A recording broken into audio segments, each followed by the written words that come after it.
It's a packed Monday. We'll recap a wild weekend in sports, and we'll also look ahead to the Red River Am coming up this week. And we'll meet the newest Bison running back commit for the class of 2026. Hot Mic starts right now. Hot Mic with Dom Izzo. Really? Really, Dom? No. I like what Dom's doing. Okay. Dom Izzo. Jeez, come on, Dom. What do you think I am, a magician? Yeah, I'm fired up, Dom. What else could I say? Absolutely. It was great to get on the field, and then Dom came up to me, and I'm trying to walk away from me. I just wanted to enjoy myself out there. Hot Mic. Great job. There's got to be some kind of intelligent question about something. Coach Dom Izzo, WDAY in Fargo, North Dakota. Can you give me a layup or something? Hot Mic. Presented by Northwestern Mutual. That program is second to none. On the networks of WDAY. You know, if it's not about sports, I find it very hard to concentrate. Here's Dom Izzo.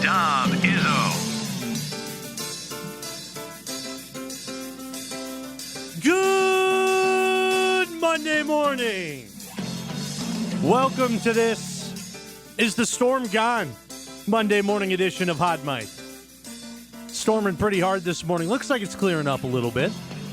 Thanks for joining us however you are, whether that be on WDAY Extra, KSFL TV in Sioux Falls, KNBN in Rapid City, also streaming on Inform.com and WDAY Plus. It's another week.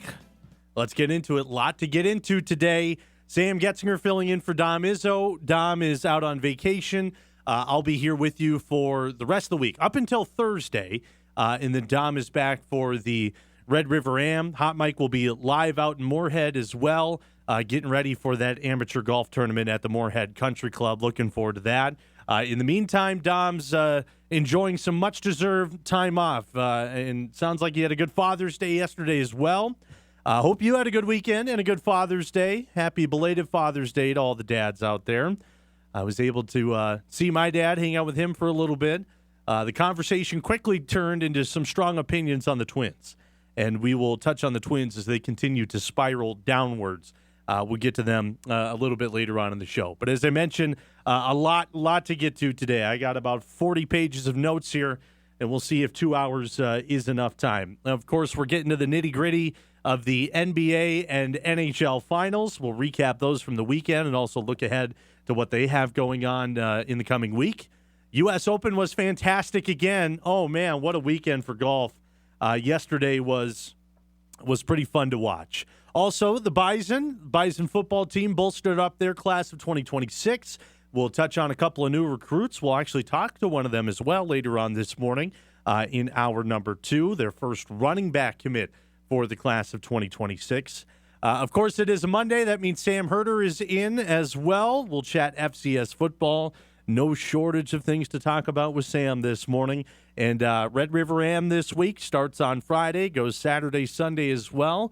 We'll have the Moorhead Country Club head pro, Chris Howell, Goose, will join us on this Monday morning to start hour number 2, get us ready for that golf tournament that you can see on WDAY Extra later on this week. Let's dive right into it. I want to start by recapping the weekend, and I want to turn the clock all the way back to Friday, of course, with the NBA Finals. Game 4 of the Finals between Oklahoma City and the Indiana Pacers. Another doozy. It has been quite the year for the NBA and the NHL as well. The Finals have been, the playoffs in general have been fantastic. But let's take a look back at Game 4 from Friday. Of course, if you don't remember, Indiana won Game 1, OKC won Game 2. Indiana then came back and won Game 3. So that takes us into Game 4, where Oklahoma City is 5-0 this postseason after coming out of a loss. We pick it up in the second quarter, tied at 55. Look at this nice little reverse layup from the guy, Tyrese Halliburton. He's becoming a household name these days. That would give Indiana the lead. But OKC would answer right back. Case and Wallace with a long 2, 57-57. 30 seconds left in the second. Who else? Halliburton again. He'll get fouled on that. That will send him to the free throw line. And get this, for the first time this NBA Finals. Loves that he made the free throw, finally getting a chance to go back there. So the Pacers would have the lead going into the half. Then we go to the third. Pascal Siakam knocking down the 3. He can hit those. 71-64 lead after that. How about Obi Toppin? He can hit those. Obi Toppin, can he do it again? In the corner. Don't see this too often from him. The high-rise and dunking star Obi Toppin drilling a couple of threes. Had a great performance off the bench. And then Toppin again, that's more like it. A two-handed jam driving baseline. Indiana sitting good, but OKC keeping it tight as we go to the fourth. It was tight all the way down to the stretch here. SGA, great. 95-95. It's Halliburton again, high off of the window and in. 2-point lead for the Pacers. We go with just over 4 minutes left. SGA, and look at this. I'll let you be the judge of this. Or excuse me, we'll go a little bit more. He gets the lay-in there. There's a play coming up here from SGA I'll let you be the judge on. 103-99 at this point. SGA, again, taking over here in the fourth. Makes it a 1-point game here. This is the shot that was crucial. Stumbles, gets the fadeaway jumper to go. Is that travel? I don't know. I think he's okay. Well, nonetheless, he gets the jumper to go, keeps OKC in the ball game late in the fourth. So, SGA and the Thunder, they would hold it off from there. 111-104 was the final score. Shai Gilgeous-Alexander, the MVP, finishes with 35 points. He knocks down 10 free throws. He goes 12 of 24 from the field. Jalen Williams also had 27, and Alex Caruso coming off of the bench had 20. Tyrese Halliburton only had 18, but those 18 were big. Obi Toppin was 17 coming off of the bench as well. So that leads us into the rest of the series here. Game 5 is coming up tonight, folks. Series tied at 2 apiece after that win by Oklahoma City. They're now 6-0 when coming off of a loss in the postseason. We'll see what they can do coming off of a win. Game 5 tonight, 7:30. You can catch it on ABC, so that means you can watch it right here on WDAY. Game 6 is on Thursday. That is back in Indiana, 7:30 start time, again on ABC. And then Game 7, if it gets to that point, is in Oklahoma City, 7 o'clock start time for that on Sunday on ABC as well. So another great game in the NBA Finals. Let's turn our attention over to Saturday. After that finals game, we go to Saturday and back on the ice for Game 5 of the Stanley Cup Finals. Edmonton looking to build off of their fantastic game in Game 4, coming back and then winning in overtime. That brings us into Game 5. Series squared at 2 apiece. Edmonton going with Calvin Pickard for Game 5. He's 7-0 for the Oilers throughout the postseason, so why not go with the hot hand? Connor McDavid, one of the greatest players that you'll find, the greatest player you'll find in the game of hockey these days, doing everything he can. These two grade A scoring opportunities were shut down by the Panthers defense and Sergei Bobrovsky, so nothing was going into the back of the net in the first for the Oilers, but that wasn't the case for Brad Marchand and the Florida Panthers. Gets it off of the faceoff, splits the D, and roofs it on Pickard. That's a 1-0 lead for Florida, and the watch party back in Florida was loving it as well. So with 2 minutes left in the first, shot deflected, rebound into the arms of Sam Bennett, who fires it in the slot, and that'll be a 2-0 lead. Florida with the lead there. Bennett becomes the 5th player in the last 30 years to score 15 goals in a single postseason. Pretty impressive. We go to the second now. Ryan Nugent-Hopkins gets his shot deflected. Corey Perry the rebound, and Sergei Bobrovsky able to make the save somehow. Bobrovsky is one of the greatest goaltenders that you'll find, and he has shown it off this finals. Another opportunity there. Connor McDavid gets it blocked. That one actually hits off of the iron. So Oilers still not able to find the board. Later in the third now, Marchand again, nifty moves. This is an impressive goal. Marchand would pick up his second of the game, slips it 5-hole on Pickard. How about that, D? Getting around the defense. I believe that was Wallman there for Edmonton. Look at this, fan. I've had enough of the Oilers.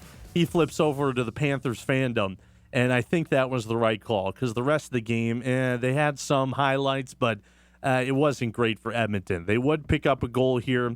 Connor McDavid finally gets in the score tally, becomes the 3rd fastest player to reach 150 career playoff points only behind Mario Lemieux and Wayne Gretzky, so that's some good company to be in, but it just wasn't enough. Florida would hold on to win 5-2 in Game 5 of the Stanley Cup Final. They now lead the series 3-2, so we'll go to a Game 6 that's coming up here on Tuesday. Bobrovsky stopped 19 of 21. Pickard for Edmonton stopped 14 of 18. Not a lot of shots on goal in this game. So again, Game 6 coming up on Tuesday. Edmonton at Florida, 7 o'clock. You can catch it on TNT. And then we'll have Game 7 if it's needed. Florida has an opportunity to put it away tomorrow. Game 7 if it's needed. Florida and at Edmonton, 7 o'clock on TNT. So it's been a fun series so far for both the NBA and the NHL finals. So you're caught up there. That's what was going on over the weekends in those regards. So that was Friday and Saturday, and then that led us into Sunday. And I know not everybody is a fan of golf at the professional level, but I tell you what, this year has been absolutely fantastic for professional golf. And this weekend was no exception. 4th round of the U.S. Open at Oakmont Country Club in Pittsburgh, or in Pennsylvania. It went about as expected. Carnage. It went at least how I was hoping it would go. Just carnage all the way down the stretch. We pick it up in the 4th. This is J.J. Spaun, who struggled to start this round. Great shot here.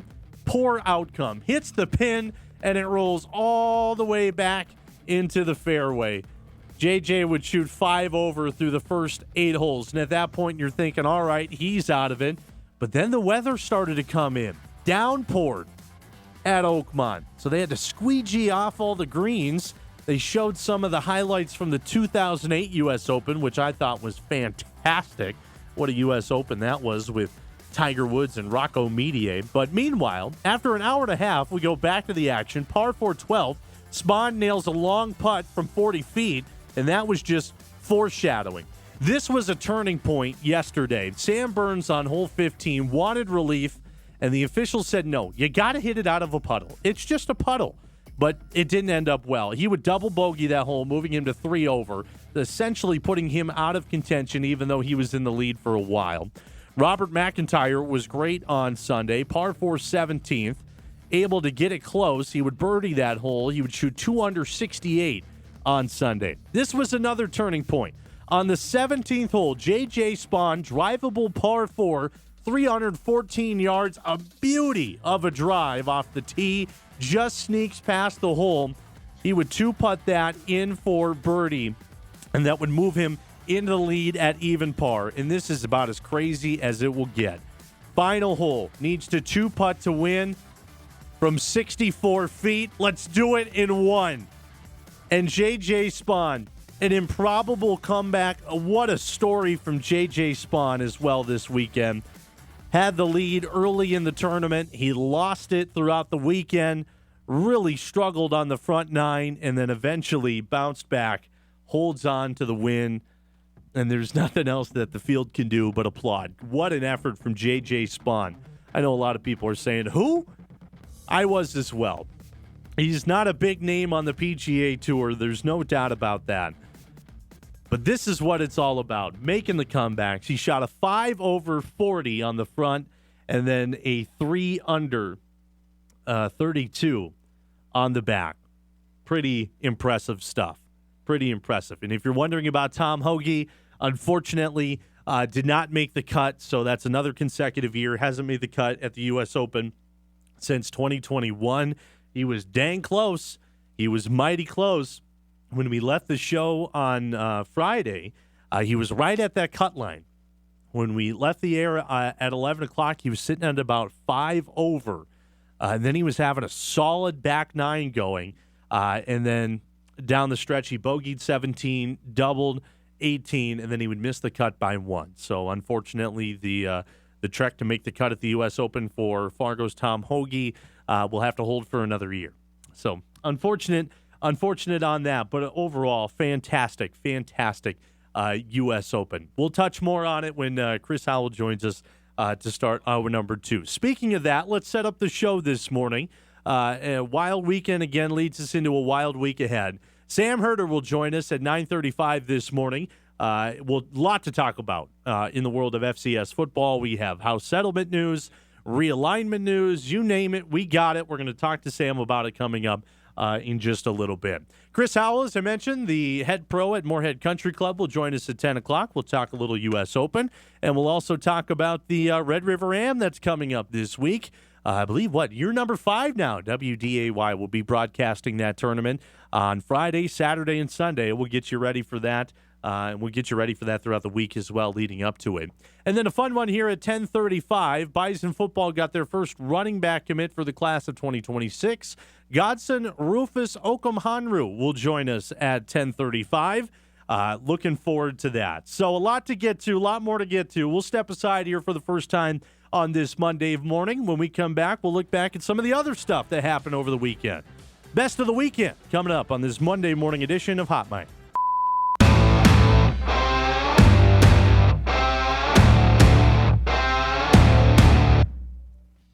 We do it each and every Monday at this time. Take a look back at the best of the weekend. Of course, we just recapped a lot of great things that happened over the weekend, but this is a little bit more locally, some of the best things that happened over the last couple of days.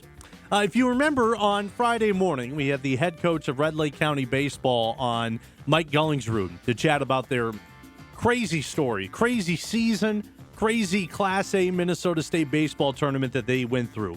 If you remember the story, Red Lake County was taking on Parker's Prairie, the 1 seed, Red Lake County, the 5 seed, in the semifinal round of the Minnesota State baseball tournament.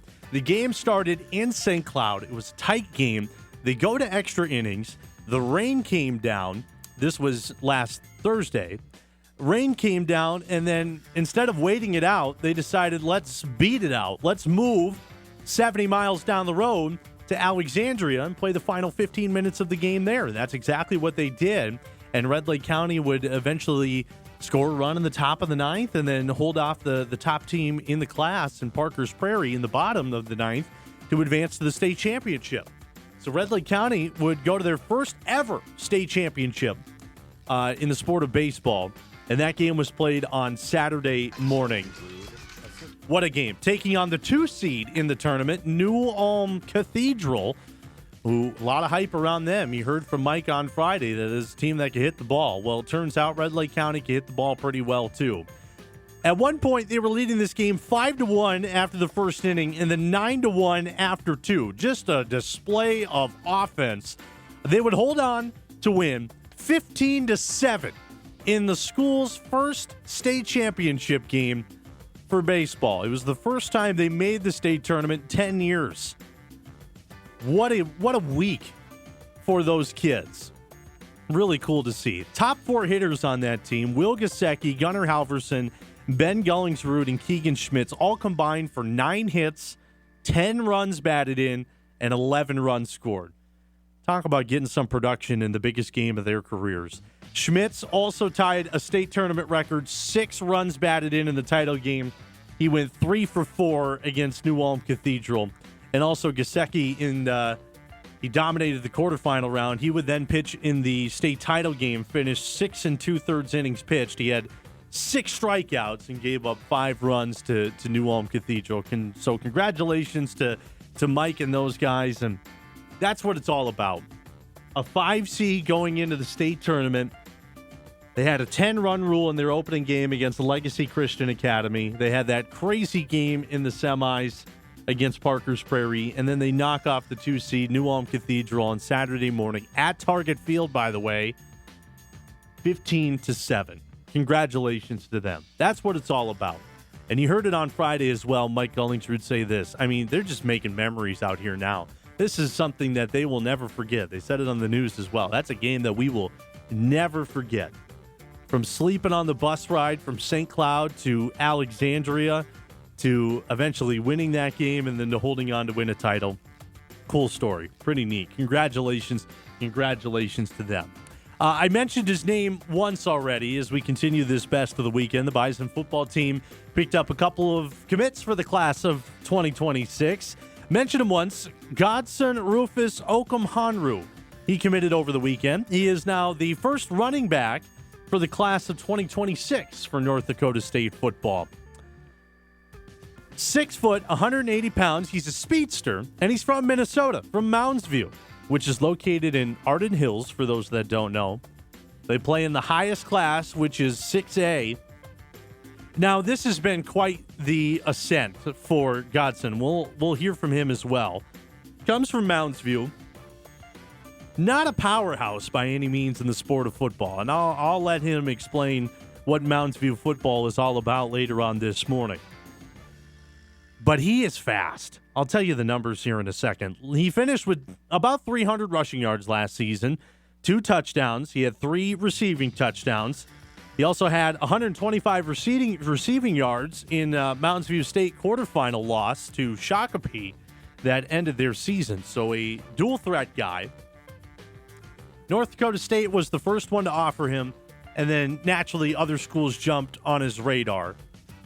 Because when you look at the stats from the season, okay, that doesn't stand out too much. But then when you watch him on tape like you just saw, all right, this guy's an athlete. Northern Iowa, North Dakota, Murray State, Kent State, Cornell, Army, Air Force, they all had offers at Godson. And his speed is what really caught college recruiters' attention. A 4.58 lasered 40-yard dash. Take that any day of the week. That's pretty impressive. Ran an 11.15 in the 100-meter dash, and then he also ran 22 seconds flat in the 200-meter dash. Now that I've been to a track and field meet, I know that those are some pretty impressive numbers. So the Bison get a running back for the class of 2026. Obviously, a lot more will come. A lot more commits, I should say, will come. Running back's the big question going into next year. Barika's back. Couple of transfers coming in. You lose Marty Brown to the transfer portal. TK Marshall graduates. You get a guy for the class of 2025 who's been here for a while throughout the spring and throughout the summer, I should say. And again, those transfers are here as well. I'd be very, very curious to see what the running back's going to look like for 2025 at least. But at least for 2026, we know that Godson is making his way over there as well. But that wasn't the only Bison commit that they would pick up over the weekend. They also grabbed another stud out of Maple Grove. They just keep pumping them out in the northern part of the cities. Braden Dozier, the number 1 ranked defensive back in the state of Minnesota, announced his commitment to play for the Green and Gold for the year 2026. He's a 3-star DB. And again, he plays for that loaded Maple Grove team that won a state championship last year. Had a great junior year. 42 tackles, 5 TFLs. He had 5 interceptions, 2 of those coming in the state quarterfinal game against the Dyna. Oh, by the way, you see him there. That's Mason West. He's a pretty good athlete. Probably go play in the NHL someday. He's going to be a high NHL draft pick pretty soon. He picked him off twice, Dozier did. And it's a similar story for Braden as it was for Godson. Originally offered by NDSU in early November, and then more offers started coming in. SDSU, North Dakota, Colorado State, we're getting FBS, Army, Buffalo, Air Force. Some of the big names that threw offers at Braden Dozier. Again, top-ranked cornerback in the state of Minnesota. He's considered to be the 13th best player in the class of 2026 in Minnesota as well. And when he gets here, he'll join a slew of Maple Grove signees that just signed not too long ago to North Dakota State. Dylan Volkel being one of them. A wide receiver. And also Jacob Wabnerick. He's going to be a part of this 2025 class as well. And then you throw in Braden Dozier in there too. And that's a pretty solid program for NDSU to be looking at in Maple Grove. They have seen a lot of success. They got a handful of guys going to UND this upcoming season. Their quarterback verbally committed to South Dakota State in April. So there's some really good talent on that Maple Grove team. And if you remember that last name, if you're deeply rooted into the Minnesota football scene, the Dozier last name, no, not Brian Dozier, but Braden's dad is Yuki Dozier, who was a staple on the Gophers secondary in the early 2000s. He led the Gophers in tackles in 03 and 04, so he's learning from some of the best. But that now makes it 13 commitments for the class of 2026, 5 out of the state of Minnesota. They're hammering hard in Minnesota for 2026. And there's going to be more coming in. There is no doubt about that. So congratulations to Braden Dozier and also to Godson Rufus-Okomhanru, who will join us later on in the show. Bison just keep on adding them up. Of course, they had their camp this weekend. I would imagine there's a couple more that they're going to announce in the next couple of days. We'll do our best to stay on top of everything. Bison baseball, they also picked up a transfer shortstop. We're going to touch more on him a little bit later on in the show, and also some other news surrounding the transfer portal in North Dakota State baseball, so be sure to stick around for that. But a busy week in the world of recruiting, no doubt about that. So congratulations to those two. Also, congratulations again to Red Lake County Baseball. What a week.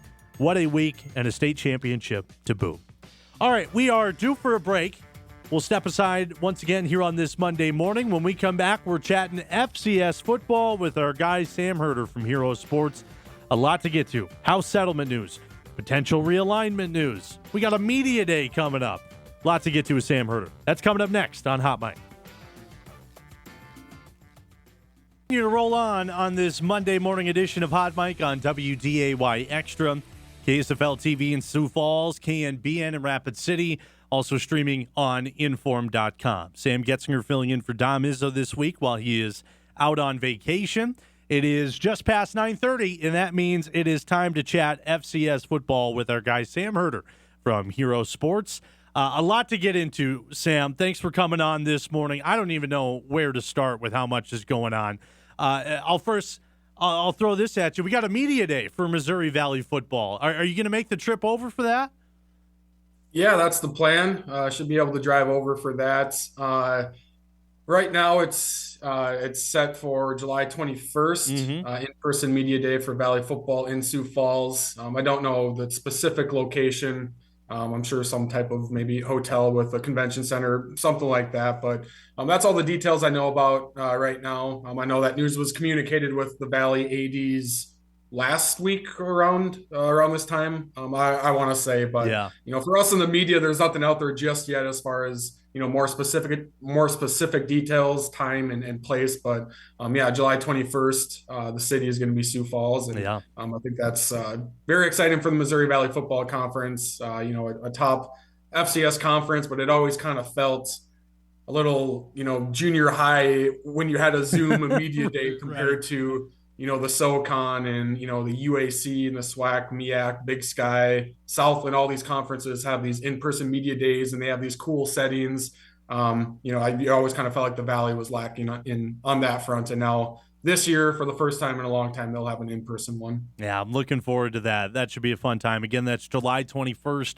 We're already planning for it here at WDAY. We're going to send a little army down there for that Missouri Valley Media Day. We're a week removed from the House settlement being settled. I know last time you were on, you guys chatted all about that. We'll get to a little bit more on that here in just a little bit. I want to touch on potential realignment news. And correct me if I'm wrong here. I was trying to follow along with this on social media yesterday. So the rumbles in the FBS are that Texas State has potential to go to the Pac-12.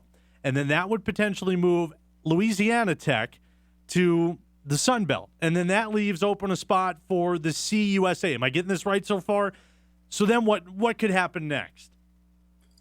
Yeah, it's all just, I think people that follow realignment realize it's all a trickle down, and everything that starts at the top just trickles down, and conferences have to backfill. And so, you were spot on with Texas State leaving the Sun Belt potentially for the Pac-12, and then the Sun Belt would have to backfill. They would target Louisiana Tech, who's from Conference USA. Yep. Then Conference USA would have to backfill. And CUSA always finds themselves in this position multiple times where, the trickle down happens, a G5 conference plucks someone from them, and then they have to go down to the FCS and grab an FCS member, from who. So in Conference USA, it's going to be Kennesaw State, Sam Houston, Jacksonville State, Delaware, Missouri State are 5 recent FCS to FBS move-ups that have all joined Conference USA. And so if all this trickle down happens and Conference USA has to backfill, the likely landing spots would be Tarleton State, who's a fast rising FCS program. They're pouring money into facilities and athletics. They're pretty new to Division I. Last year was the first year they were playoff eligible after completing their transition to Division I. And, it's no secret that Tarleton State has FBS on their mind. And so it just seemed like a matter of time before they were going to land in the FBS. And, there's multiple dominoes that need to happen first, but it appears Texas State to the Pac-12 is pretty likely to happen. And then all these dominoes from there start to fall. You mentioned it there. Nothing is confirmed yet. We'll have to wait on the news and then see if the trickle-down effect happens from there. For someone who may not know and they see Tarleton State has this quick rise and an opportunity to go to the FBS level, I've heard it from a lot of fans in the Dakotas here. Regardless of conference, why does a team like Tarleton State get to go there, but one of these Dakota schools not get to? Can you explain that a little bit, why they get the fast track potentially to go FBS? Yeah, it's a lot of it has to do with location. It's not like there's a lack of want to go FBS, at least from NDSU's perspective, even if they're not out publicly about it like Sacramento State has been, or even Tarleton State, has been pretty vocal about their FBS interests. NDSU has been a bit more, holding their cards closer, to the chest. But a lot of it has to do with location. If NDSU, this doesn't make sense, but if NDSU was located in Missouri, they'd probably be in the Sun Belt Conference right now. Like I would say that's probably a guarantee, but the Sun Belt in Conference USA, they're not going to come all the way up to Fargo, North Dakota to add a team. They want to be a bit more regional friendly. The one conference that, or I shouldn't say the one, but a couple of conferences that make sense would be the Mountain West. But we've seen that their presidents would like to add FBS members before they quote unquote dip down to the FCS. The MAC would make a little sense geographically, but the MAC hasn't shown any interest in NDSU.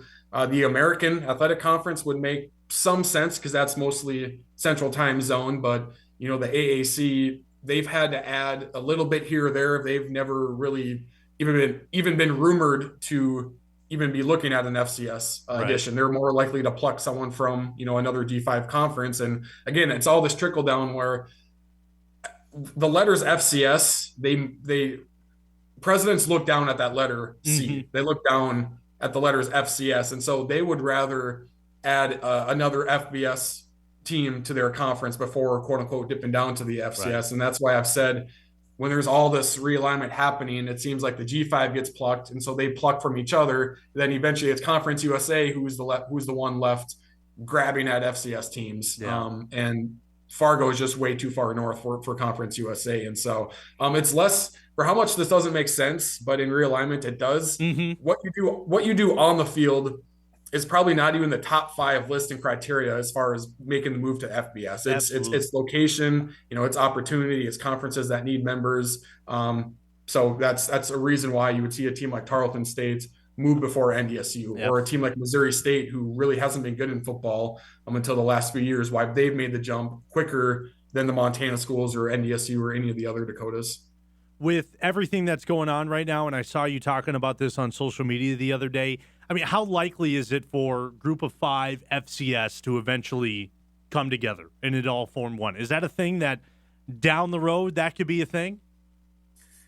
It's all hypothetical right now, and we've been talking about this for the last 4 or 5 years of this probably even longer than that, of this hypothetical power conference split. And then, what does the Group of 5 do there? They would have to, they don't want to form their own subdivision because they would quote unquote be relegated down a level, but it's not really up to them. If the A4, the autonomous 4, mostly as people know them as the Power 4 conferences, if they do start their own subdivision, the Group of 5 is not going to have a choice in the matter. They are going to be relegated to a second subdivision. And then in that sense, the FCS would be relegated to the third subdivision in Division I football. You can already kind of say it's already there. Yeah, the Power 4 and the Group of 5 are FBS together, but really it's the Power 4 and the Group of 5. And I believe it's next week, there's going to be a vote from the Division I Board of Governors or Board of Directors. I always get those two mixed around. A lot of boards.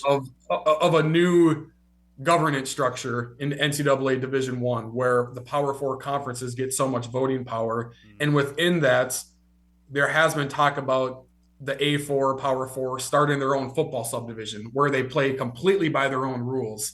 Now, how does that impact the Group of Five and the FBS postseason setup? It might not impact it overall. It still might be the CFP with the Group of Five with an at-large bid or an auto bid, I should say, in the bowl system and all of that. But if a new subdivision at the top forms, what does that mean for a new middle subdivision for the Group of Five? And is there an opportunity for FCS conferences to move into that middle subdivision? This is all hypothetical, right. But the talk of the A4 starting they're not breaking off from the NCAA, but starting their own football subdivision at the top. It seems we're getting a little bit closer to that. Whether this all happens or not, again, it's all hypothetical, but we're kind of slowly moving toward that direction, I think. Once again, Sam Herder joining us from Hero Sports as he does every Monday morning to chat FCS football. Some things that we do know that aren't hypothetical. House settlement has been figured out, and we now know that there's FCS teams that are opting into this. We have a handful from the Missouri Valley, and one of them being from the Dakotas and the University of South Dakota.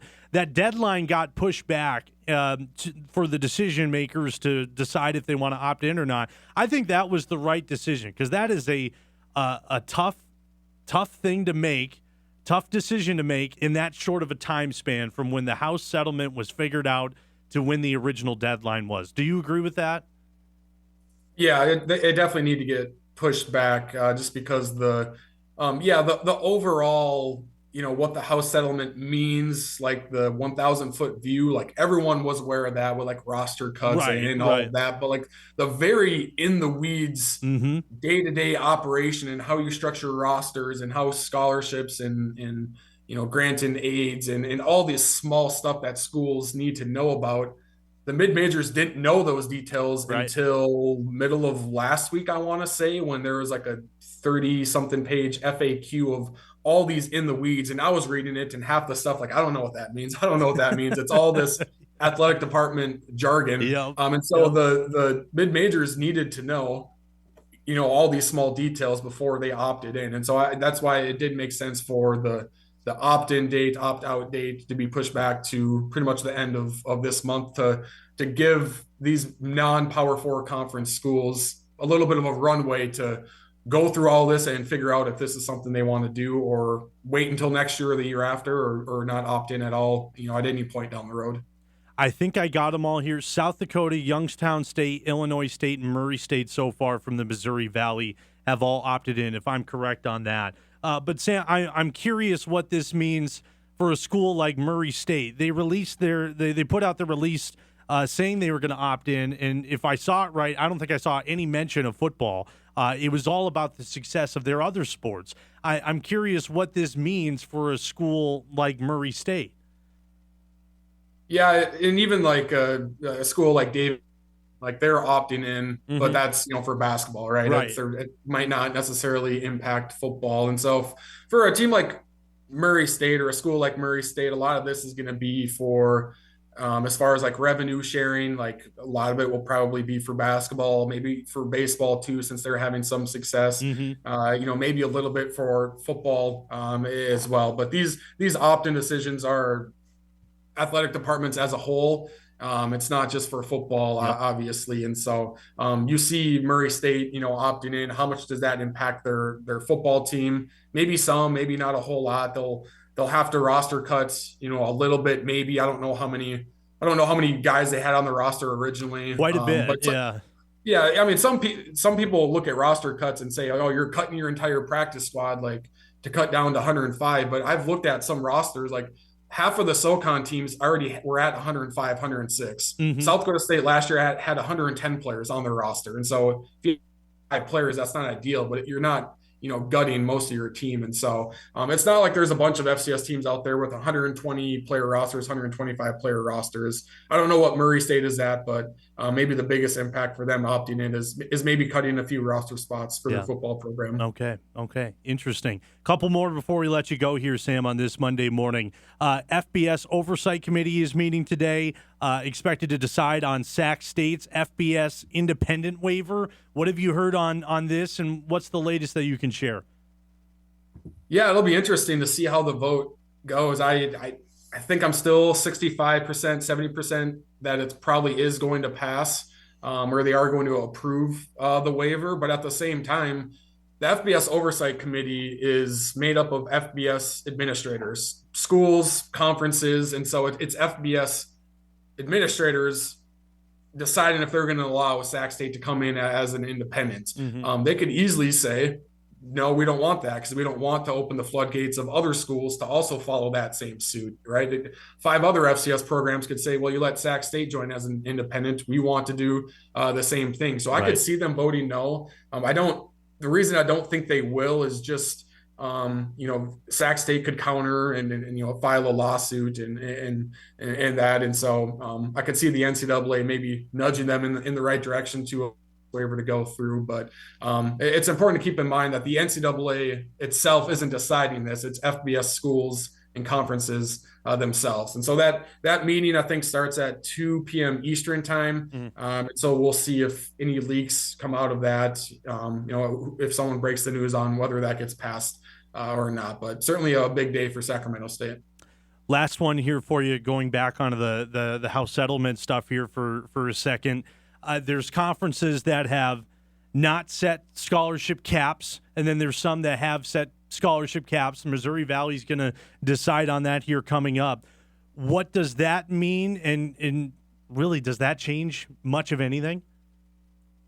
Yeah, so I think with the House settlements, it gets rid of scholarship limits. And so before, the scholarship limit for the FCS was 63, and it was 85 for the FBS. If you opt in, you no longer face scholarship limits, but you face roster limits, which for football is 105 roster spots. You have to cut your roster to 105. However, individual conferences can set their scholarship cap if they want to. And so, for example, the Big Sky and the SoCon, they kept their football equivalency scholarship cap at 63. So pretty much status quo. You can still have 63 scholarships that you can spread out over 85, or maybe even more players. Conferences like the Southland, the CAA, the OVC Big South Association, they did not set scholarship caps. And so hypothetically, Lamar, who plans to opt into the settlement, they're out of the Southland, they can go above 63 scholarships. They can fund 70 scholarships, 85 scholarships, 105 football scholarships. That's obviously a massive, massive competitive advantage over a school like Montana State who opts in, but they have to stay at 63 scholarships. Now, with that said, scholarships are very, very expensive. FCS schools are running a very tight budget. FCS schools can't afford to go 85 scholarships. That also means 20 more, female scholarships. And so while schools could go above 63 scholarship limits, maybe it's a few scholarships above, but overall, I don't think you're going to see FCS schools jump into 80 scholarships, 90 scholarships. But it does give you a competitive advantage if NDSU opts in, the Valley Football Conference does not set scholarship caps. Maybe NDSU can figure out a way to get to 70 football scholarships. That's an advantage over Montana State, who could only be at 63 football scholarships. And so if I was a conference, I probably would not set a football cap just from a competitive advantage standpoint. At the same time, you don't necessarily want some schools going above 70. Meanwhile, other schools are staying at 63. There's kind of competitive parity, equity within your own conference. But if it was my choice for a conference, I would probably say let's not set scholarship caps, just so, if some teams are able to, let's go above that 63 scholarship limit to kind of put us on a competitive advantage over some other conferences. Gotcha. Sam, I appreciate you coming in. I'm still trying to get above water with all this stuff. So thanks for catching me up on some of this crucial realignment news and House settlement news. And it's only going to get busier from here, but we'll let you go here. Sam Herder joining us on this Monday morning. Thank you. Appreciate it. There he goes, Sam Herder from Hero Sports, chatting everything from realignment, the trickle-down effect that could have, to House settlement news. I know we've talked about it with Dom as well over the last week now. It's confusing, and people may not care about it.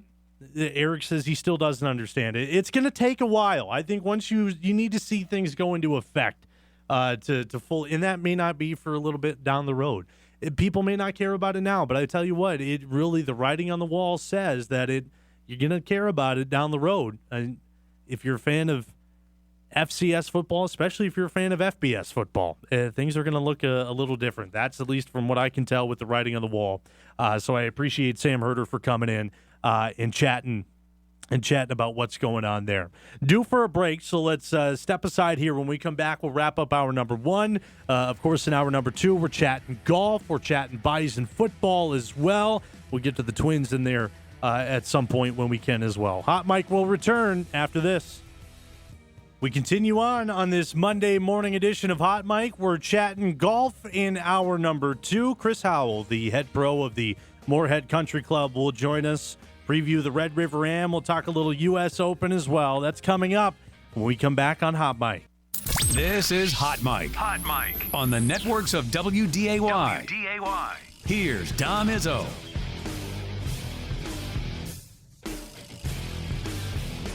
Back for hour number 2 on this Monday morning. Starting to clear up a little bit there, which is a good sign for our next guest. We're chatting a little golf here to start this 10 o'clock hour. Chris Howell, the head pro at Moorhead Country Club, joins us here. Chris, thanks for taking some time and coming in. Rain came in this morning, so that freed up your schedule a little bit. How's the course looking after the storm this morning? We're a little wet right now, but for us, looking at like the week ahead, the timing of it, it's hard to complain when you get rain in this type of world. But it's good to have it on the Monday of our big event rather than the Thursday, Friday, Saturday, Sunday. So this should help things green up and look really, really good for the coming weekend. That's good to hear. You and I were looking at the forecast during this last break. It looks like this weekend for the Red River Am should be pretty good. I'll knock on wood, though, just in case. But it looks like it should be not bad. Yeah, weather looks kind of almost warm. Right. Minimal chance of rain, and hopefully the wind doesn't get too high. But, where we live, there's going to be wind. So hopefully it's at a decent level where we can hit some good golf shots. Comes with the territory. Want to talk more about the Red River Amateur Championship here in just a little bit. I got to ask you, were the eyes glued to the U.S. Open this weekend? For me, at least. So my household with a couple little kids, my only opportunity really is I get Sunday afternoon to watch it. So glued. Well, that was the big one. Yeah, I did not move for the last 9 holes. Pretty intense stuff. It looked like there was a lot of things that could happen until Burns and Scott kind of made a couple mistakes right around hole 15, and then Spawn just kind of ran away with it. Had an amazing back 9. I counted him out. I saw after he hit the flagstick and it rolled into the fairway. All right, that run for him is over. But I guess not. It was pretty remarkable what he did on the back 9. I do want to ask you this because Dom and I have debated this.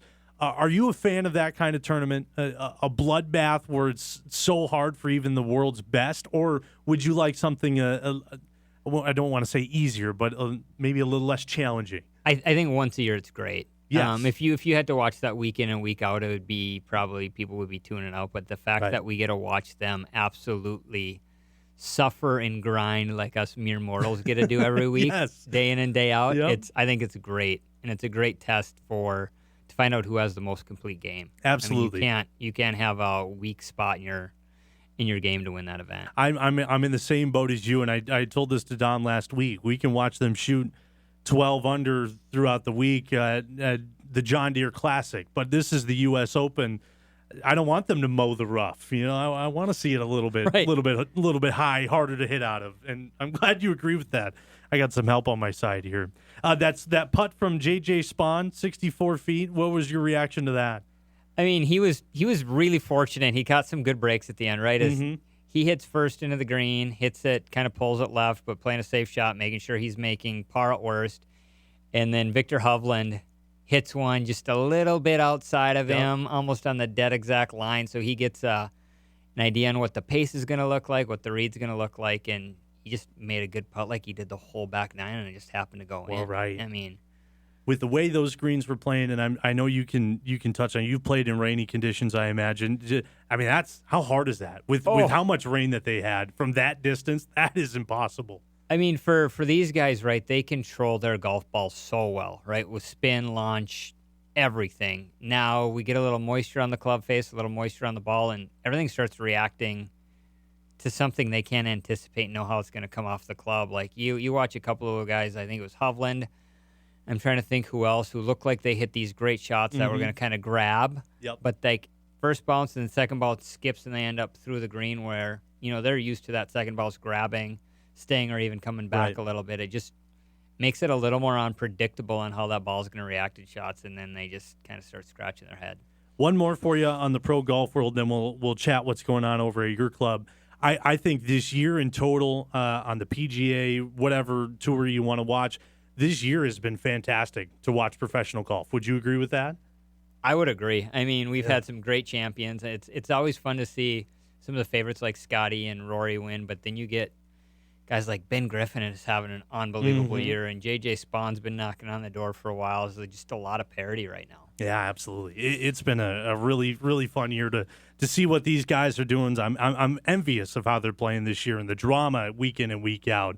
Let's turn our attention over to the Moorhead Country Club and the Red River Amateur Championship coming up.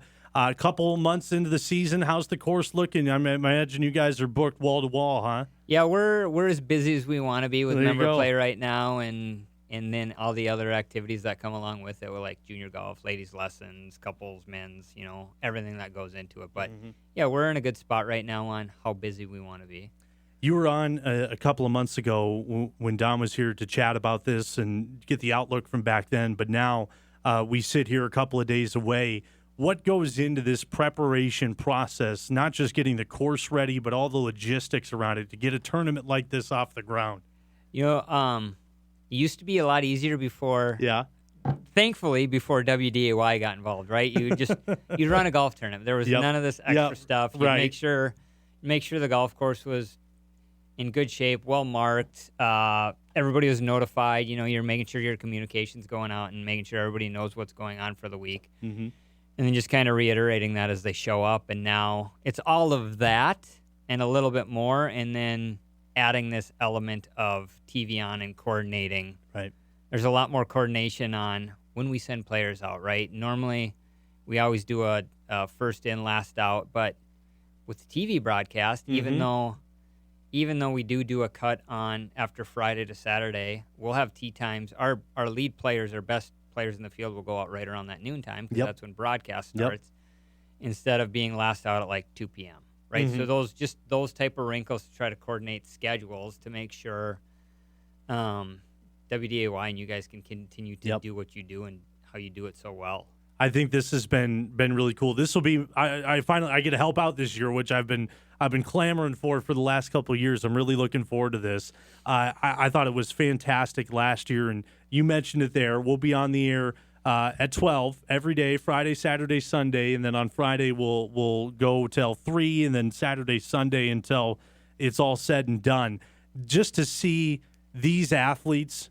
They get to be broadcasted now, and you see the spectators coming into. There is a lot of support, and there's a lot more visibility of these athletes now. Would you agree with that? There are. So, one, the community support is huge. Our member support is huge. To give up their golf course for 4 straight days for something like this, it's a big, big thank you to all of our members on kind of embracing this event and seeing for what it is. And then I can't remember who I was talking to, but we mentioned that we run an amateur event that's on TV for 3 days. Like, how do you do that? Like, that's not possible. This isn't the U.S. Amateur. This isn't. Right. They're like, that's really cool that you're able to pull something like that off. So, yeah, I think as a player, even if the college coaches aren't all there watching, if you're a high school player, well, they can tune in from anywhere in the United States or world, really. Yep. And then if you play well, you might get a phone call from a college coach or with the transfer portal and all the other things going on, you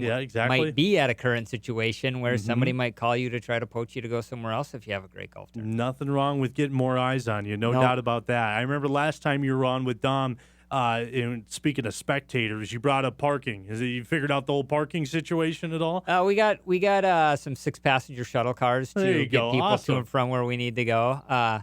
They'll be parking up and down the streets forever But, we're locked in our location, and there's not any really opportunity to expand our parking, so they'll park on streets in front of homes. And for those that decide they want to go and watch this in person, is there stuff that they should know before showing up to the course? I mean, big things would be more than likely if you're not there early, you're going to be parking on the street, and we're going to have to get somebody there to flag you down. And then if you're new to it, I would say one of the best experiences out there, at least in amateur golf in our area, is the alley, which is kind of hole number 11, 12, 13 converge right there. Giant jumbotron, beer and brats and burgers, just a cool atmosphere to watch golf. That's awesome. So getting out there, maybe checking in the golf shop or checking in with somebody, and will help assist them the best way to get there without getting in the way of the golfers. You mentioned the alley there, and I wanted to pick your brain on this to help me out a little bit here when I get on the course. I've been to the Moorhead Country Club, but I haven't seen the full beauty of it yet. For someone that's watching, obviously you want to pay attention to the whole thing, but when they see, okay, they're on this hole or they're on this hole, what holes could cause some damage or cause some scoring opportunities, in your opinion? So, let's go scoring opportunities. So we kind of hit a short par 4 early in number 3 where, if the tee's in the right spot, there's an opportunity to drive the green or get it up next to it and make a good score. And then, 2 par 5s on the front with 5 and 7 are some scoring opportunities. Outside of that, there's some other birdie opportunities out there in the par 5s on the back, but our golf course has some teeth, especially the back 9. Our philosophy is, you're a one bad swing away from double bogey on any hole on the back. There's penalty areas in play. There's out of bounds in play, and then there's just you get short side, and it's going to be tough to get up and down in a lot of situations to make par. So there's a lot of chance or a lot of opportunity, unfortunately, to put up a big number on the back. All right, interesting. Even par on the back's a good score. I'm looking forward to that. I'm looking forward to seeing that. Tell me about the field here this year. I know the men's side, it's been full for a while. Is that right? Yep, the men's side's full. Yeah. It's full of the waiting list, which is fantastic. And that size really hasn't changed, but the quality of player has gotten better and better. Yes. So we're looking at almost everybody in the field is a 0 or better. Playing college golf somewhere, did play college golf, or now going on to play college golf. So it's a super, super deep field.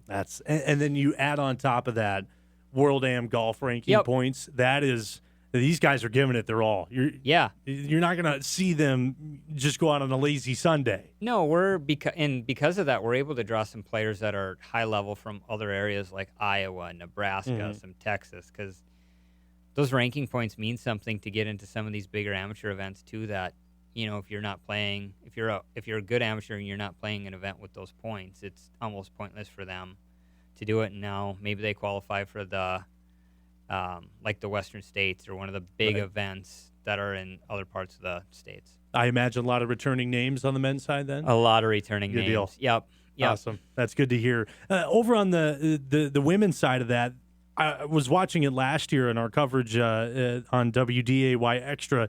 I mean, that was impressive, what they were doing. I imagine that's only going to carry into this year. Totally. And the golf course was really hard last year. We had some serious rain in early June where the rough was just thick and long, and there were spots we couldn't even get to it. So, and we played almost 6,100 yards for the ladies, so it had some teeth. So for them to shoot those scores was incredible. I mean, Isabel Lynch on that final Sunday was almost flawless. Unfortunately, she's not back because she turned professional, so our defending champion on that side's gone. And it leaves the door open for somebody new. It does. Yeah, there's some excitement there. Is that field? Have you seen that grow? It's grown a little bit, probably about at 20%. We have about 8 new players in the ladies' field this year. We're going to continue to push that until we get to hopefully our final number of 60 ladies in the event. But yeah, there's some work to do there still. How much have you seen this tournament go from when you guys started to where it's at now? Can you believe it's at where it's at right now? No. When I started, it was different. It was called the KX back then. It wasn't televised. It wasn't this, and we had 78 players in the field my first year in 2017, and it was a mix of men's division and a senior division, and then like the next year it grew a little bit, and then we rebranded, turned it into the AM after 2020 and the COVID year, and it just kind of exploded. Yeah. Especially with TV jumping on board, which makes it, I mean, the biggest thing is TV jumps on board, it's easier to sell sponsorship. And once you start having money to do things, a lot more people want to get involved. Yep. No doubt about that. Do you dare venture to guess what could be a winning score this weekend? Oh, gosh. I would have been wrong last year. I think Ben was 10 under par for the like weekend, that, which to me was going to be super low, like I didn't imagine. 5 or 6, I would say, will probably be a good number. Okay. If you shoot even par, you're probably going to be in the top 10. Yeah. That's not a bad score at all. Not a bad score at all. Really looking forward to that. Again, the Red River Amateur Championship, we'll have it on WDAY Extra, WDAY Plus, noon to 3 on Friday, and then noon to the end on Saturday and Sunday. Chris, I appreciate you coming on. As we get closer, anything else that you'd want people to know as we get closer to this tournament? Even if you're not a member at Moorhead Country Club, if you just love golf, come on out and support the event. There's no entry fee. There's no gate fee to come watch the event. Come out, have a hot dog, a soda, a beer, watch some really, really good golf. If you want, we're still taking volunteers to help with scoring, help with shuttling players, help ball spotting. So, again, even if you're not a member and you just want to be involved in this event, we will take you. Just give us a call at the golf shop at Moorhead, and we'll get you in there to help. Do you have a number of how many volunteers you guys usually have? So we have probably 25 that kind of show up all 3 days. Gotcha. With the goal of probably having between 35 and 40 each day. A lot of those are just one-day volunteers. But it doesn't run as smoothly if you don't have those volunteers. No. On our end and probably on your guys' end, to have those volunteers that are walking along with the players and actually doing the scoring for them. So it's just check in at the end of each hole, get a score, and then we can keep a super accurate and updated leaderboard, which helps the broadcast, which just makes that event seem so much better. Yeah. So that's really where we need people. Awesome. Well, I'm looking forward to it this week. Sounds like we're going to have you on again later on this week, so you're getting plenty of airtime. Yeah, we might be a little live from with Dom, hopefully, on Friday. That'd be great. Yep, Hot Mike will be live on Friday from the Moorhead Country Club. I imagine Chris will be on during that as well. Thanks for coming in and chatting about this, and we'll see you later on this week. All right, sounds good. Thanks, Sam. Chris Howell joining us, chat a little bit about what's going on in the world of golf and also the Red River Amateur Championship. Due for another break. We'll step aside. When we come back, we're chatting Twins here on this Monday morning. That's coming up. Back on this Monday morning edition of Hot Mike. Thanks for joining us on WDAY Extra, KSFL TV in Sioux Falls, KNBN in Rapid City, Inform.com, also WDAY Plus as well. Sam Getzinger filling in for Dom Izzo while he's on vacation this week. As we mentioned, he'll be back on Friday. We're live on location at the Red River Amateur Championship at the Moorhead Country Club. Big thank you to Chris Howell for joining us, Goose for joining us on this Monday morning. We'll hear from him later on in the week as well. I want to chat about some Twins here, but before we get to that, saw this earlier. Dom sent this over to me. Some pretty cool news with Bison football. ESPN is returning their 50 States in 50 Days tour, and Fargo is on that list. Actually, a couple pretty cool locations on there. North Dakota State football will be featured on Monday, August 11th in this 50 States in 50 Days tour for ESPN.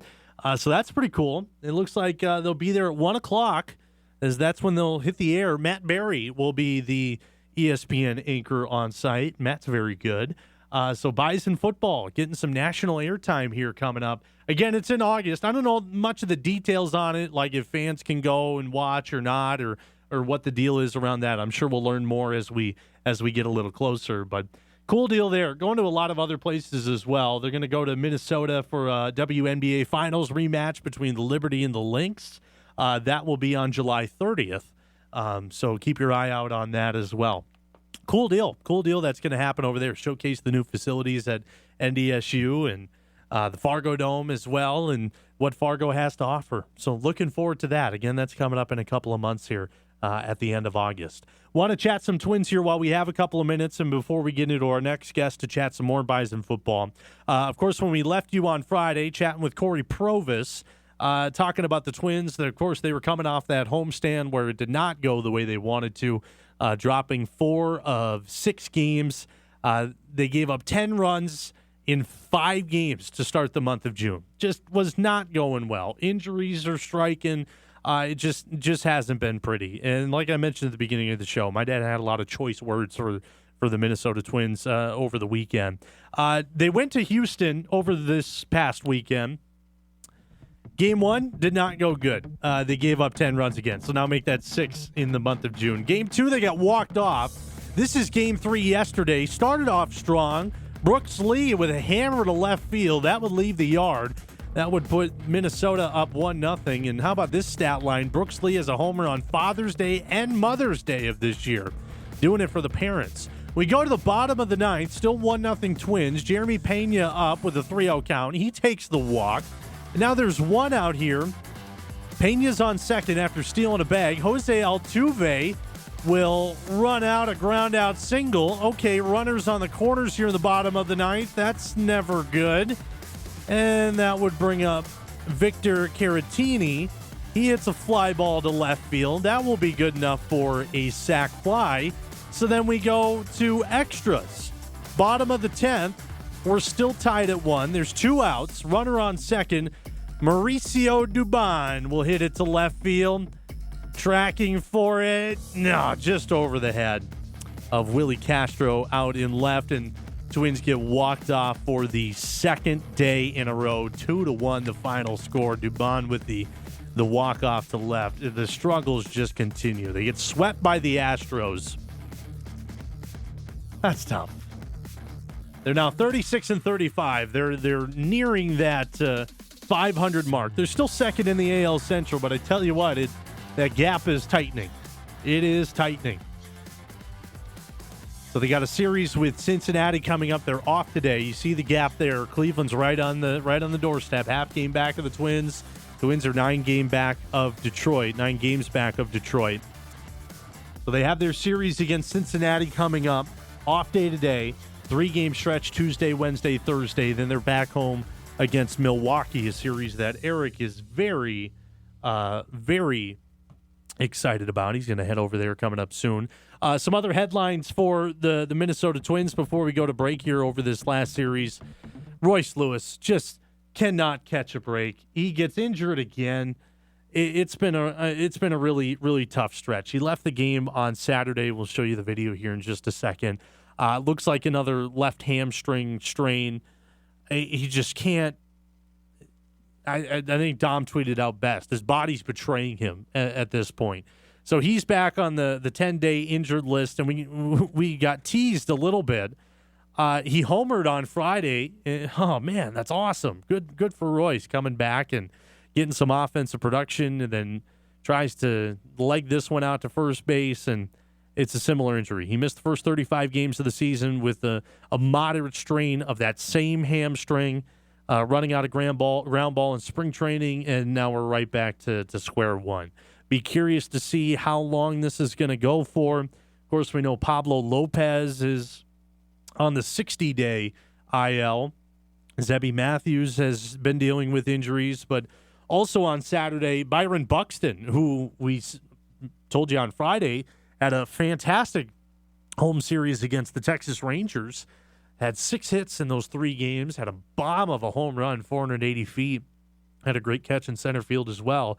He left the game on Saturday, 3-2 loss to the Astros. In the 7th inning, he got hit by a pitch, bruised his left elbow, so he left the game. Luckily, Rocco Baldelli says that is likely a day-to-day injury, so hopefully nothing too serious. If he can come back and play well after hammering into Carlos Correa like he did a little while back in Baltimore, I believe it was, if he can come back from that, hopefully a hit by pitch won't be too severe. But, oh, man, can the Twins catch a break a little bit here? It's getting tough. This June has not been good. And as I mentioned, 6 games now in the month of June where they have given up 10 or more runs. That's to Oakland. That's to, not Toronto, surprisingly, to Texas and then to Houston. Cincinnati's been playing well. So you got to hope the bleeding stops at some point. Again, game 1 of the series tomorrow, Tuesday, 6:10 start time. You can catch it on Twins TV, 6:10 for the Wednesday game, and then 11:40 is the start time on Thursday. A little matinee action for you. David Festa will get the start tomorrow for the Minnesota Twins. Eric, you pulling something up here?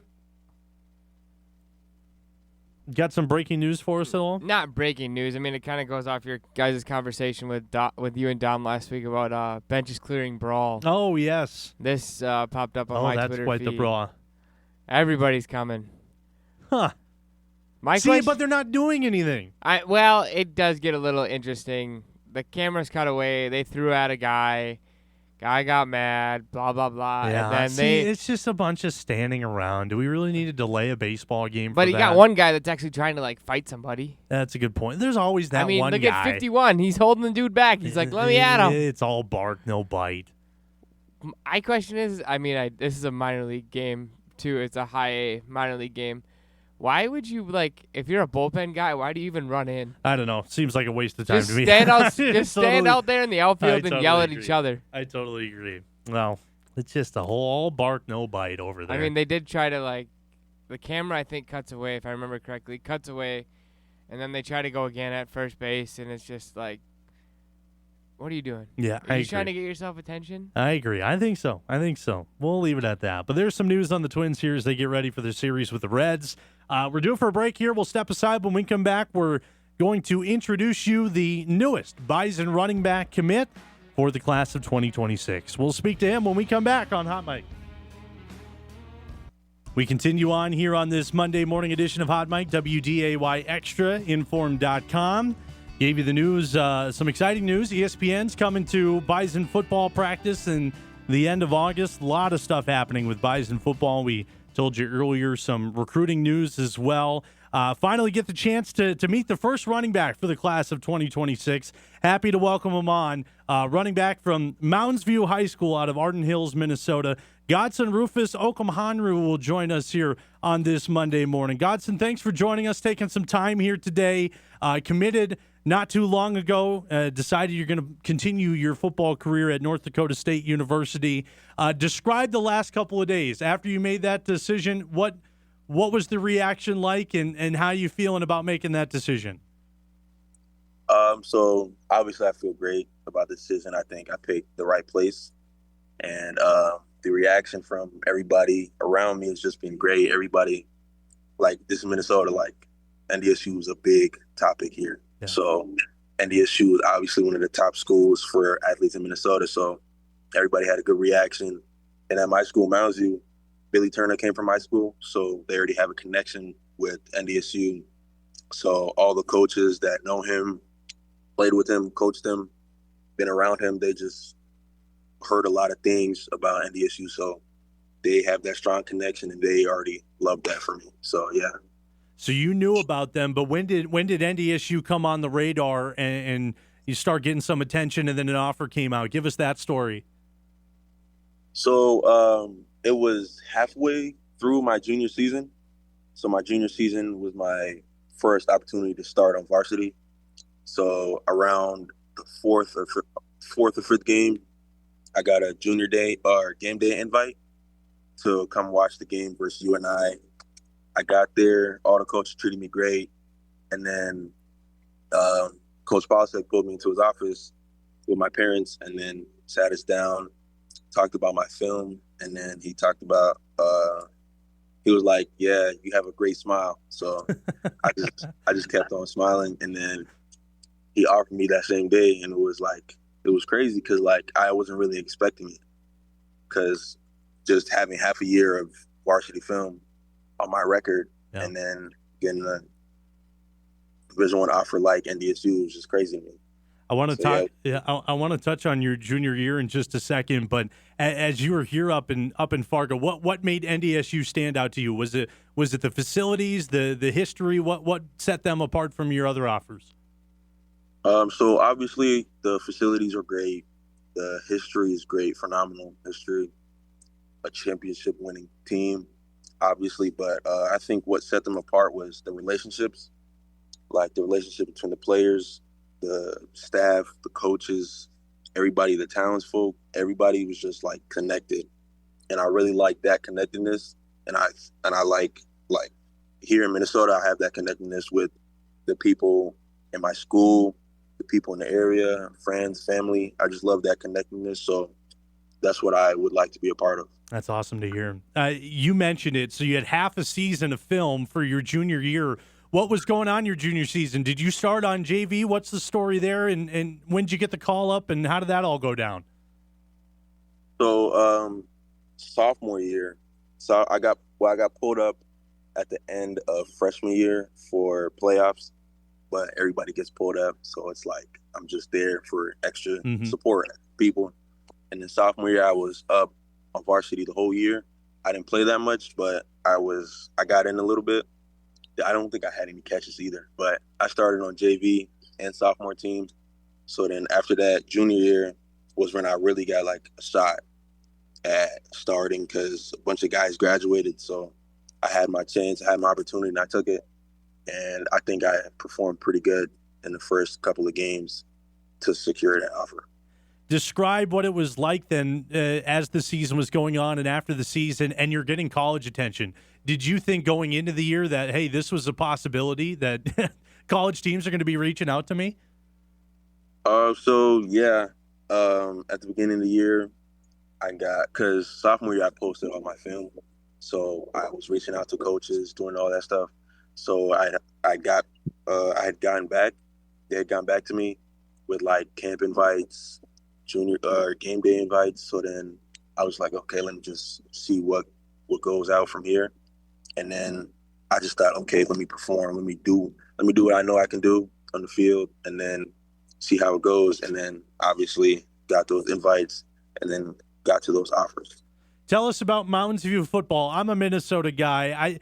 I didn't know Mountains View was a powerhouse in the state of Minnesota. What can you say about what you guys are doing and the level of talent that you guys play against, that you guys have over there? What's the rundown on Mountains View football?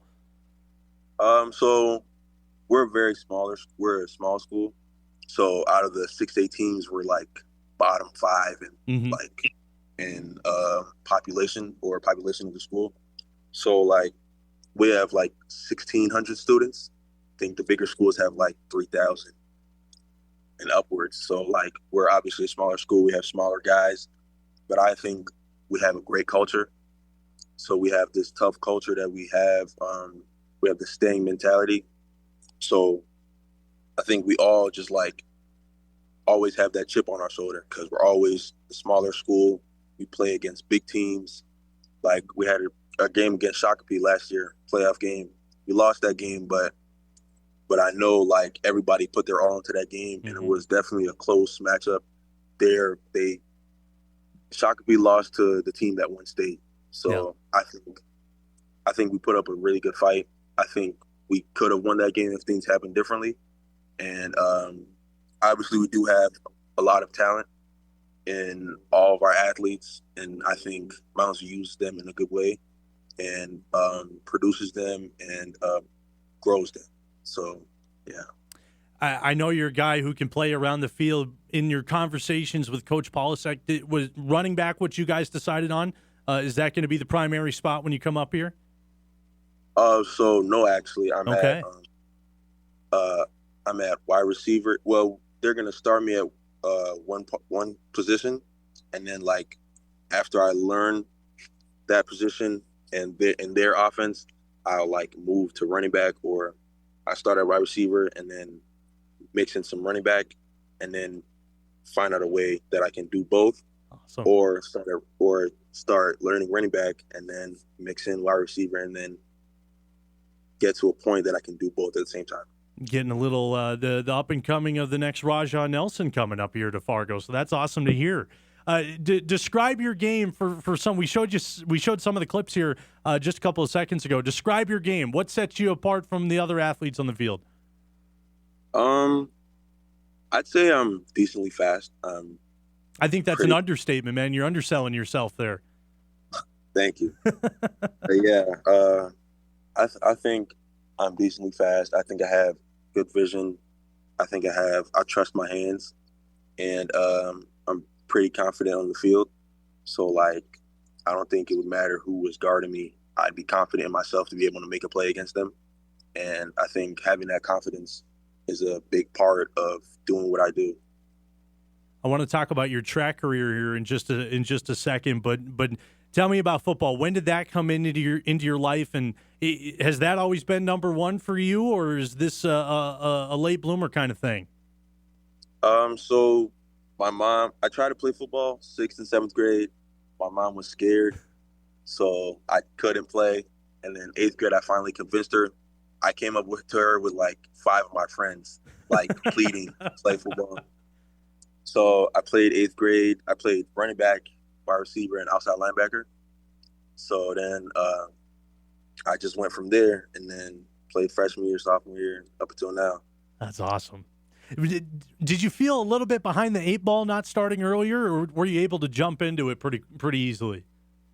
I felt a little bit behind on like things like coverages because I played defense. So things like coverages, everybody knew the coverages, like cover 2, cover 3. I didn't know any of that stuff. Yeah. So I had to get hip on that. And then, but like running back was just easy to me because like he said inside zone. Okay, I know where I'm going. Outside zone, I know where I'm going. Just run to the outside, and like it was pretty good. Is your mom all in on the sport now? She going to be watching you up here in Fargo? Yeah, she's all in now. Matter of fact, 8th grade, my first year, I was at running back. So I had this 99-yard touchdown, and like I ran past the safety. I hear somebody screaming. I turn to the side. My mom's running down the sideline with me. So yeah, she's pretty into it now. That's awesome. Well, looking forward to seeing that coming up to Fargo here pretty soon. After a little while here, again, class of 2026. You're going to be here in a little bit. You just told me off air that you wrapped up the Minnesota State track and field meet. Give us a rundown of how that went for you and what do you got coming up this summer. So the state meet, I went to state for the 4x1, the 4x2, and the 200.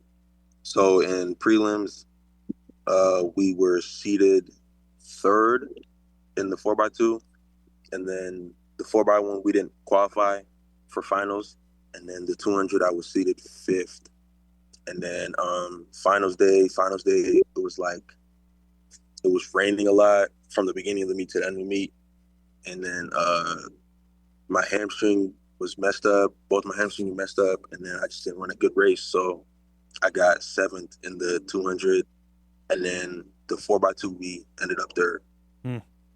And then what's coming up for you? You're telling me you're going to nationals here soon. Is that right?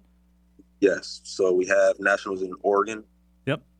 So Hayward Field, we were there last year, but our third leg dropped the baton. Oh.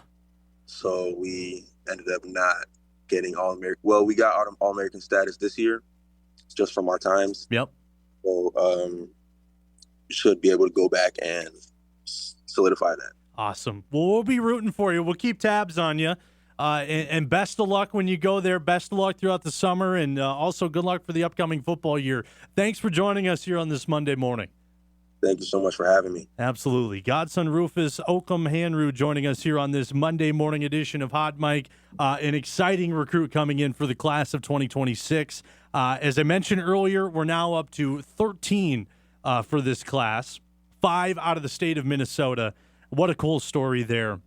A late start getting into football, half a year of film this junior season, laid it all out on the table, and college just took notice. And he said, I'm pretty fast. Well, he's not wrong. 11:15 in the 100-meter, not bad.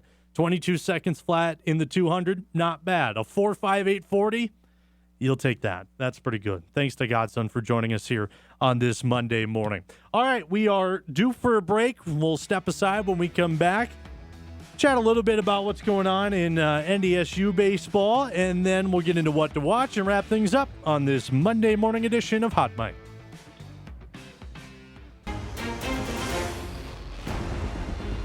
Breaking news as we wrap up this Monday morning edition of Hot Mic.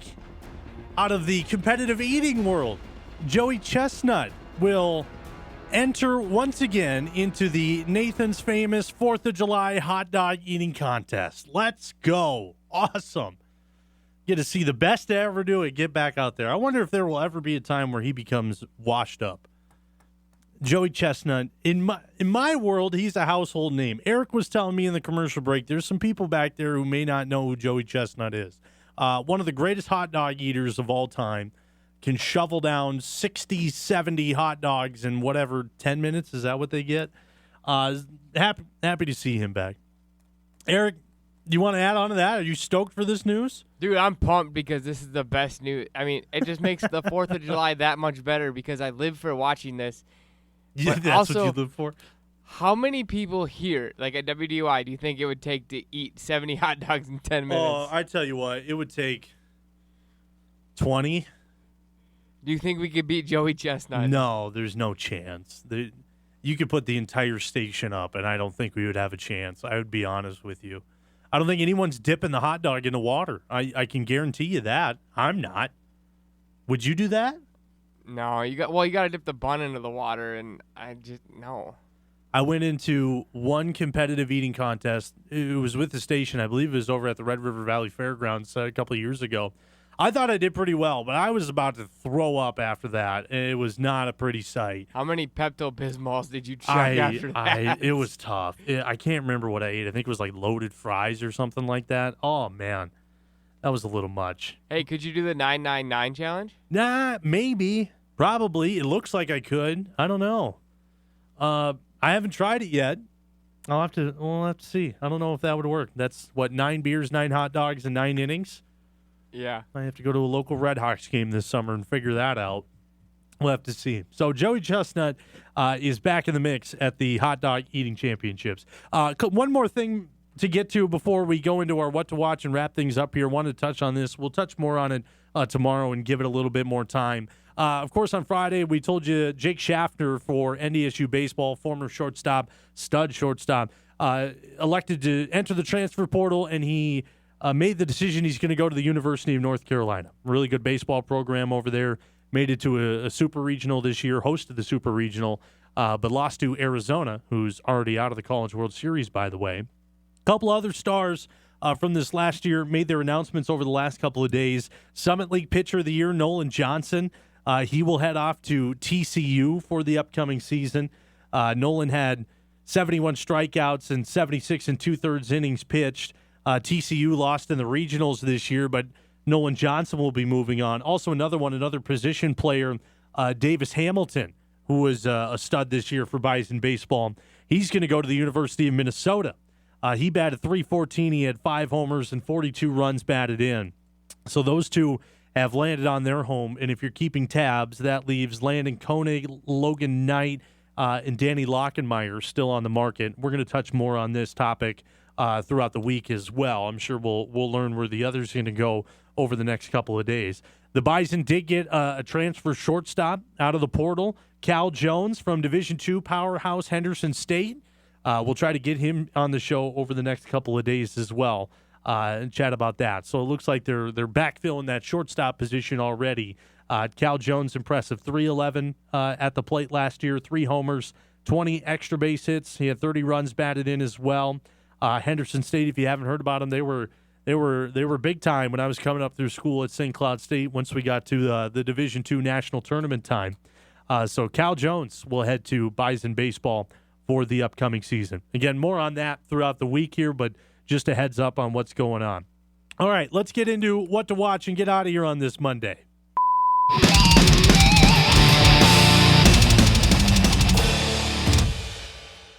As I mentioned earlier, Indiana and Oklahoma City, we have the NBA Finals going at it. Game 5 tonight, 7:30 on ABC. You can catch that over there. A couple of games in the College World Series. The first one is Arkansas, who hosted Bison baseball in their regional. They'll take on Murray State, who's trying to keep their Cinderella story alive. They need a win this afternoon.